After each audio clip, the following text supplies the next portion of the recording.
దుక్కిలో గింజలు వేసినప్పటి నుంచి పంట చేతికొచ్చేదాకా కంటి పాప తీరుగా కాపాడతారు రైతన్నలు చేన్ను.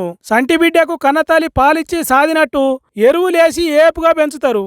అసొంటి రైతన్నలు దొంగలైతున్నారట. కాంగ్రెస్ పార్టీలు రైతులకు సరిపోని యూరియా ఇయ్యకుండా ఉండుడే కాదు, ఒళ్ళు వంచి కష్టం చేసే రైతులను దొంగలను చేస్తున్నారు. ఇగో మంత్రి పొన్నం ప్రభాకర్ సార్ ఏమంటున్నాడో ఒకసారి వినుండ్రి. సిస్టమ్ క్రియేట్ చేయడం వల్ల కొంత ముందస్తు స్టాకులు పెట్టుకునేటువంటి కొంతమంది ఉత్సాహులైన రైతులతో కారణం కావచ్చు, ఇంకేదైనా కావచ్చు, ఈరోజు ఎరువులకు సంబంధించిన ఇబ్బంది ఉన్నమాట వాస్తవము, మేము కాదని అనడం లేదు. బరాబర్ కొరత ఉంది, రైతులు ఆందోళన చెందుతున్నారు. కేంద్రం స్పందించి ఎరువులు ఇవ్వాలని డిమాండ్ చేస్తున్నారు. ఇన్నరా కొంతమంది రైతులు ఉత్సాహంతో పంటకు సరిపోయేంత యూరియా ఉన్నా కావాలనే స్టాక్ పెంచుకుంటాన్రట. ఎంత పెద్ద మాట అన్నాడో చూడుండ్రి. నెట్టేసుకొని యూరియా స్మగ్లింగ్ చేస్తున్నట్టు, సర్కారును బదనాం చేసి సతాయించాలి అన్నట్టు ఏదో ప్లానింగ్ వేసుకొని కొందరు చేస్తున్నట్టు చెప్తున్నాడు మంత్రి సారు.